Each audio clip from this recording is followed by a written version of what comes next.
कार्तिक मास महात्मा कथा अध्याय 11। एक बार सागर पुत्र जलंधर अपनी पत्नी वृंदा सहित असुरों से सम्मानित हुआ सभा में बैठा था। तभी गुरु शुक्राचार्य का वहां आगमन हुआ। उनके तेज से सभी दिशाएं प्रकाशित हो गईं। गुरु शुक्राचार्य को आता देखकर सागर पुत्र जलंधर ने असुरों सहित उठकर बड़े आदर से उन्हें प्रणाम किया।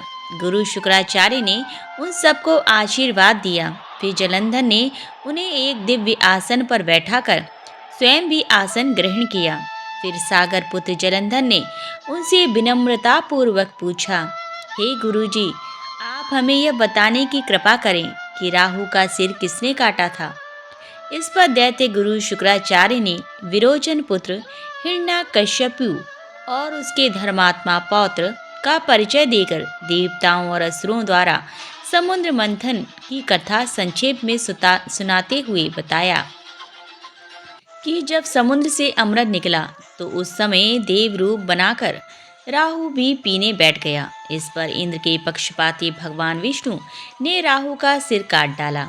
अपने गुरु के मुख से इस प्रकार के वचन सुनकर जलंधर के क्रोध की सीमा ना रही। उसके नेत्र लाल हो गए। फिर उसने अपने धस्मर नामक दूत को बुलाया और उसे शुक्राचार्य द्वारा सुनाया गया वृत्तांत सुनाया। तत्पश्चात उसने धस्मर को आज्ञा दी कि तुम शीघ्र ही इंद्रपुरी में जाकर इंद्र को मेरी शरण में लाओ। धस्मर जलंधर का बहुत आज्ञाकारी एवं निपुण दूत था। वह जल्दी ही इंद्र की सुधर्मा नामक सभा में जा पहुंचा और जलंधर के शब्दों में इंद्र से बोला, हे देवता धाम, तुमने समुद्र का मंथन क्यों किया और मेरे पिता के समस्त रत्नों को क्यों ले लिया। ऐसा करके तुमने अच्छा नहीं किया। यदि तू अपना भला चाहता है तो उन सब रत्नों एवं देवता सहित मेरी शरण में आ जा, अन्यथा मैं तेरे राज्य का ध्वंस कर दूंगा। इसमें कुछ भी मिथ्या नहीं है। इंद्र बहुत विसम्मित हुआ और कहने लगा, पहले मेरे भय से सागर ने सब पर्वतों को अपने कुक्षी में क्यों स्थान दिया और उसने मेरे शत्रु दैत्यों की क्यों रक्षा की। इसी कारण मैंने उनके सब रत्न हरण किए हैं। मेरा द्रोही सुखी नहीं रह सकता, इसमें संदेह नहीं। इंद्र की ऐसी बात सुनकर वह दूत शीघ्र ही जलंधर के पास आया और सब बातें कह सुनाई। उसे सुनते ही वह दैत्य मारे क्रोध के अपने ओष्ठ फड़फड़ाने लगा और देवताओं पर विजय प्राप्त करने के लिए उसने उद्योग आरंभ किया। फिर तो सब दिशाओं पाताल से करोड़ों करोड़ों दैत्य उसके पास आने लगे। शुंभ निशुंभ आदि करोड़ों सेनापतियों के साथ जलंधर इंद्र से युद्ध करने लगा। शीघ्र ही इंद्र के नंदन वन में उसने अपनी सेना उतार दी। वीरों की शंख ध्वनि और गर्जना से इंद्रपुरी गूंज उठी।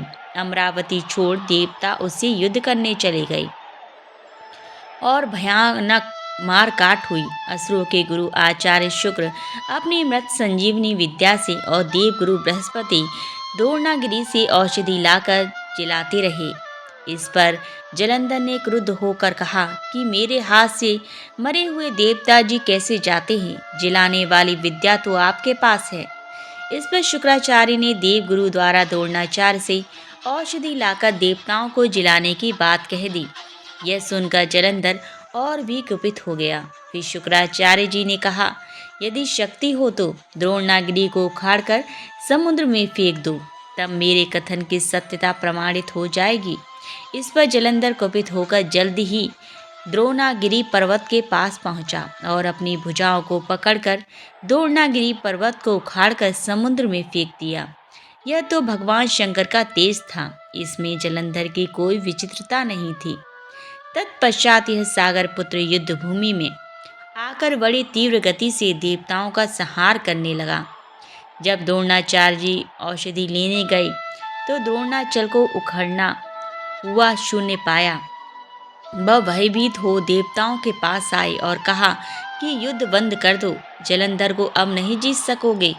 पहले इंद्र ने शिवजी का अपमान किया था। यह सुन देवता युद्ध में जय की आशा त्याग कर इंद्र इधर उधर भाग गए।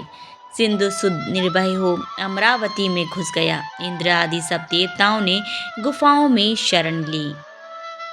नारद जी ने कहा। तब इंद्रादि देवताओं वहां से भय कंपित होकर भागते भागते बैकुंठ में विष्णु जी के पास पहुँचे। देवताओं ने अपनी रक्षा के लिए उनकी स्तुति की। देवताओं की उस तीन वाणी को सुनकर करुणा सागर भगवान विष्णु ने उनसे कहा कि हे देवताओं, तुम भय को त्याग दो, मैं युद्ध में शीघ्र ही जलंधर को देखूंगा। ऐसा कहते ही भगवान गरुड़ पर जा बैठे। तब समुद्र तनया लक्ष्मी जी ने कहा कि हे नाथ, यदि मैं सर्वदा आपकी प्रिया और भक्ता हूँ तो मेरा भाई आप द्वारा युद्ध में नहीं मारा जाना चाहिए। इस पर विष्णु जी ने कहा, अच्छा, यदि तुम्हारी ऐसी ही प्रीति है तो मैं उसे अपने हाथों से नहीं मारूंगा, परंतु युद्ध में अवश्य जाऊंगा, क्योंकि देवताओं ने मेरी बड़ी स्तुति की है। ऐसा कह भगवान विष्णु युद्ध के उस स्थान पर जा पहुँचे जहाँ जलंधर विद्यमान था। जलंधर और विष्णु का घोर युद्ध हुआ। विष्णु के तेज से कंपित देवता सिंहनाद करने लगे। वे तो अरुण के अनुज गरुड़ के पंखों की प्रबल वायु से पीड़ित हो दैत्य इस प्रकार घूमने लगे जैसे आंधी से बादल आकाश में घूमते हैं। तब अपने वीर दैत्यों को पीड़ित होते देखकर जलंधर ने क्रुद्ध हो विष्णु जी को उद्यत वचन कहकर उन पर कठोर आक्रमण कर दिया। दोनों ओर से गदाओं, बाणों और शूलों आदि का भीषण प्रहार हुआ। दैत्यों के तीक्ष्ण प्रहारों से व्याकुल देवता इधर उधर भागने लगे। तब देवताओं को इस प्रकार भयभीत हुआ देख करुण पर चढ़े भगवान युद्ध में आगे बढ़े और उन्होंने अपना सारंग नामक धनुष उठाकर बड़े जोर का टंकार किया। त्रिलोकी शाब्दिक हो गई। पल मात्र में भगवान ने हजारों दैत्यों के सिरों को काट गिराया। फिर तो विष्णु और जलंधर का महासंग्राम हुआ। बाणों से आकाश भर गया। लोग आश्चर्य करने लगे। भगवान विष्णु ने बाणों के बेग से उस दैत्य की ध्वजा, छत्र और धनुष बाण काट डाले। इससे व्यथित हो उसने अपनी गदा उठाकर गरुड़ के मस्तक पर दे मारी। साथ ही क्रोध से उस दैत्य ने विष्णु जी की छाती में भी एक तीक्ष्ण बाण मारा। इसके उत्तर में विष्णु जी ने उसकी गदा काट दी और अपने शारंग धनुष पर बाण चढ़ाकर उसको बीधना आरंभ किया। इस पर जलंधर इन पर अपने पैने बाण बरसाने लगा। उसने विष्णु जी को कई पैने बाण मारकर वैष्णव धनुष को काट दिया। धनुष कट जाने पर भगवान ने गदा ग्रहण की और शीघ्र ही जलंधर को खींचकर मारी, परंतु उस अग्निवत अमोघ गदा की मार से भी वह दैत्य कुछ भी चलायमान न हुआ। उसने एक अग्निमुख त्रिशूल उठाकर विष्णु पर छोड़ दिया। विष्णु जी ने शिव के चरणों का स्मरण कर नंदन नामक त्रिशूल से उसके त्रिशूल को छेद दिया। जलंधर ने झपटकर विष्णु जी की छाती पर एक जोर का मुष्टिक मारा। उससे उत्तर में भगवान विष्णु ने भी उसकी छाती पर अपनी मुष्टि का प्रहार किया। फिर दोनों घुटने टेक बाहुओं और मुष्टिकों से बाहु युद्ध करने लगे। कितनी ही देर तक भगवान उसके साथ युद्ध करते रहे। तब सर्वश्रेष्ठ मायावी भगवान उस दैत्यराज से मेघवाणी में बोले, हे रण दुर्मद दैत्य श्रेष्ठ, तू धन्य है जो इस महायुद्ध में इन बड़े बड़े आयुधों से भी भयभीत ना हुआ। तेरे इस युद्ध से मैं प्रसन्न हूँ। तू जो चाहे वर मांग। मायावी विष्णु की ऐसी वाणी सुनकर जलंधर ने कहा, हे भावुक, यदि आप मुझ पर प्रसन्न हो तो यह वर दीजिए कि आप मेरी बहन तथा अपने सारे कुटुंबियों सहित मेरे घर पर निवास करें। नारद जी बोले, उसके ऐसे वचन सुनकर विष्णु जी को खेद तो हुआ, किंतु उसी क्षण देवेश ने तथास्तु कह दिया। अब विष्णु जी सब देवताओं के साथ जलंधरपुर में जाकर निवास करने लगे। जलंधर अपनी बहन लक्ष्मी और देवताओं सहित विष्णु को वहां पाकर बड़ा प्रसन्न हुआ। फिर तो देवताओं के पास जो भी रत्न आदि थी सबको ले जलंधर पृथ्वी पर आया। निशुंभ को पाताल में स्थापित कर दिया और देव, दानव, यक्ष, गंधर्व, सिद्ध, सर्प, राक्षस, मनुष्य आदि सबको अपना वंशवर्ती बना त्रिभुवन पर शासन करने लगा। उसने धर्मानुसार सुपुत्रों के समान प्रजा का पालन किया। उसके धर्मराज्य में सभी सुखी थे। तब उसको इस प्रकार धर्मपूर्वक राज्य करते हुए देख देवता क्षुब्ध हो गए। उन्होंने देवादिदेव शंकर का मन में स्मरण करना आरंभ किया। तब भक्तों की कामना पूर्ण करने वाले शंकर ने नारद जी को बुलाकर देव कार्य की इच्छा से उनको वहां भेजा। शुंभ भक्त नारद शिव की आज्ञा से देवपुरी में गए। इंद्र आदि सभी देवता व्याकुल हो शीघ्रता से उठ नारद जी को उत्कंठा भरी दृष्टि से देखने लगे। अपने सब दुखों को कहकर उन्हें नष्ट करने की प्रार्थना की। तब नारद जी ने कहा, मैं सब कुछ जानता हूँ, इसीलिए अब मैं दैत्यराज जलंधर के पास जा रहा हूँ। ऐसा कहे नारद जी की देवताओं को आश्वसित कर जलंधर की सभा में आए।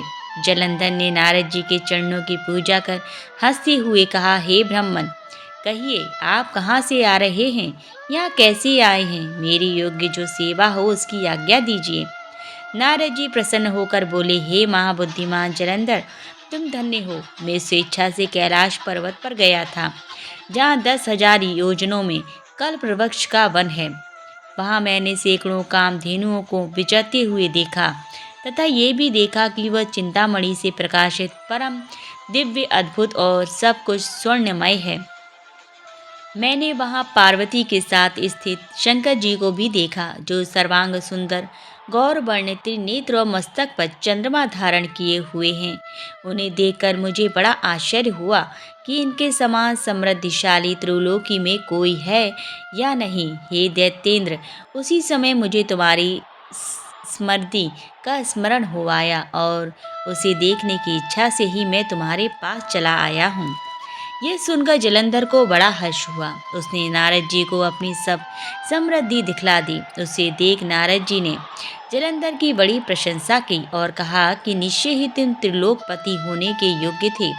ब्रह्मा जी का हंसयुक्त विमान तुम ले आए हो और द्युतिलोक पाताल लोक पृथ्वी पर जितने भी रत्न आदि हैं सब तुम्हारे ही तो हैं। ऐरावत उच्च श्रवा घोड़ा कल्प वृक्ष और कुबेर की निधि भी तुम्हारे पास है। मणियों और रत्नों के ढेर भी तुम्हारे पास लगे हुए हैं। इससे मैं बड़ा प्रसन्न हूँ, परंतु तुम्हारे पास कोई स्त्री रत्न नहीं है। इसके बिना तुम्हारा यह सब फीका है। तुम किसी रत्न को ग्रहण करो। नारद जी के ऐसे वचन सुनकर दैत्यराज काम से व्याकुल हो गया। उसने नारद जी को प्रणाम कर पूछा कि ऐसी स्त्री कहाँ मिलेगी जो सब रत्नों में श्रेष्ठ हो। नारद जी ने कहा, ऐसा रत्न तो कैलाश पर्वत में योगी शंकर के ही पास है। उनकी सर्वांग सुंदरी पत्नी देवी पार्वती बहुत ही मनोहर हैं। उनके समान सुंदरी मैं किसी को नहीं देखता। उनके उस रत्न की उपमा तीनों लोक में कहीं नहीं है। देवर्षि उस दैत्य से ऐसा कहकर देव कार्य करने की इच्छा से आकाश मार्ग से चले गए। माता तुलसी की चालीसा। जय जय तुलसी भगवती सत्यवती सुखदानी। नमो नमो हरि प्रियसी श्री वृंदा गुण खानी। श्री हरि शीश विरजनी देहु अमर वर अम्ब। जनहित हे वृंदावनी अब ना करहु विलंब। धन्य धन्य श्री तुलसी माता महिमा अगम सदा श्रुति गाता। हरि के प्राणों से तुम प्यारी हरहि हेतु कीनो तप भारी। जब प्रसन्न है दर्शन दीनो तब कर जोरी विनय उस कीनो। हे भगवंत कंत मम हो दीन जानि जन छाऊं छो। सुनि लक्ष्मी तुलसी की वाणी दियो शाप कद पर आनी। उस अयोग्य पर मांगन हारी हो बिटप तुम जड़ तन धारी। सुनि तुलसी ही शप्यो ते ठामा करहु बास तू नीचन धामा। दियो वचन हरि तब तत्काला सुनहु सुमखि सनि हो बिहाला। समय पाही भी हो रो पाती तोरा पूजहि हो आस बचन सत मोरा। तब गोकुल मह गोप सुदामा तस भई तुलसी तू बामा। कृष्ण रास लीला के माही राधि शक्यो प्रेम लख नाही। दियो श्राप तुलसी ह तत्काला नर लोकहि तुम जनमहु बाला। यो कोप वह दानव राजा, शंखचूड़ नामक शिर ताजा। तुलसी बहिता सुखी नारी, परम सती गुण रूप अगारी। अस द्वै कल्प बीत जब गयऊ, कल्प तृतीय जन्म तब भयऊ। वृंदा नाम भयो तुलसी को, असुर जलंधर नाम पति को। करि अति दंड अतुल बल धामा, लीना शंकर से संग्राम। जब निज सैन्य सहित शिव हारे, मरहि न तब हरहि पुकारे। पतिव्रता वृंदा थी नारी, को न सके पतहि संहारी। तब जालंधर ही वेश बनाई, वृंदा डिगहरि पहुँचे जाई। शिव हित लई करी कपट प्रसंगा, कियो सतित धर्म तोहु भंगा। भयो जलंधर कर संहारा, सुनि उर शोक उपारा। तिहि चढ़ दियो कपट हरि टारी, लखी वृंदा दुख गिरा उपचारी। जलंधर जस हत्यु अभीता, सोई रामन तस हरहि सीता। अस प्रस्तर सम हृदय तुम्हारा, धर्म खंड मम पतहि सहारा। यही कारण लहि श्राप हमारा, होवे तनु पाषाण तुम्हारा। सुनि हरि तुरत ही बचन उचारे, दियो श्राप बिना विचारे। लख्यो ना निज करतूति, पति को छलन चयो जब पार्वती को। जड़ मति तूहु असहो जड़ रूपा, जगमह तुलसी बिटप अनूपा। धग्व रूप हम शाली ग्रामा, नदी गंडी की बीच ललामा। जो तुलसी दल हमहि चढ़हि, सब सुख भोगी परम पद पैहि। बिनु तुलसी हरि जलत शरीरा, अतिशय उठत शीश उर पीरा। जो तुलसी दल हरि शिर रत, शो सहस्त्र घट अमृत डारत। तुलसी हरि मन रंजन हारी, रोग दोष दुख भंजन हारी। प्रेम सहित हरि भजन निरंतर, तुलसी राधा में नाही अंतर। व्यंजन हो 56 प्रकारा, बिन तुलसी दल हरहि प्यारा। सकल तीर्थ तुलसी तर छाई, लहत मुक्ति जन संशय नाई। कवि सुंदर एक हरि गुण गावत, तुलसहि निकट सह गुण पावत। बसत निकट दुर्वासा धामा, जो प्रयास ते पूर्व ललामा। पाठ करहि सो नित नर नारी, होई सुख भासई त्रिपुरारी। तुलसी चालीसा पढ़हि, तुलसी तरहु ग्रहधारी। दीप दान करी पुत्र फल, पावहि बंधउ नारी। सकल दुख दरिद्र हरिहार, हुए परम प्रसन्न। अतिशय धन जन लड़हि ग्रह, वसई पूर्णात्र। लाही अभिमत फल जगत मह, लाई पूर्ण सब काम। जेई दल अर्पहि तुलसी, तहाँ सहस बसहि हरि राम। तुलसी महिमा नाम लख, तुलसी सूत सुख राम। मानस चालीसा रच्यों, जगमह तुलसीदास। बोलो तुलसी महारानी की जय। जय जय तुलसी माता, मैया जय तुलसी माता। सब जग की सुखदाता, सबकी परमाता। जय जय तुलसी माता। सब योगों से ऊपर, सब रोगों से ऊपर। मैया सब रोगों से ऊपर, रज से रक्ष करके सबकी भव त्राता। जय तुलसी माता। बटपुत्री है श्यामा, सूरबल्ली है ग्रामा, मैया सूरबल्ली है राम्या। विष्णु प्रिय जो नर तुमको सेवे, सो नर तर जाता। जय जय तुलसी माता, हर के शीश विराजते, त्रिभुवन से हो वंदित, मैया त्रिभुवन से हो वंदित। पतित जनों की तारिणी, तुम हो विख्याता। जय जय तुलसी माता। लेकर जन्म विजन में आई, दिव्य भवन में ओ मैया आई, दिव्य भवन में। मानव लोक तुम्हीं से सुख संपत्ति पाता। जय जय तुलसी माता, हरि को तुम अति प्यारी, श्याम वर्ण सुकुमारी, मैया श्याम वर्ण सुकुमारी। प्रेम अजब है उनका, तुमसे कैसा नाता।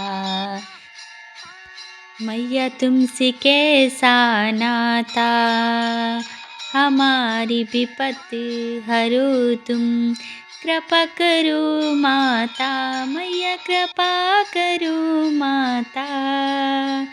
जय जय तुलसी माता, मैया जय तुलसी माता। जय जय तुलसी माता, मैया जय तुलसी माता। सब जग की सुखदाता, सबकी वरदाता, मैया जय तुलसी माता। ओ मैया जय तुलसी माता। बोलो तुलसी मैया की जय।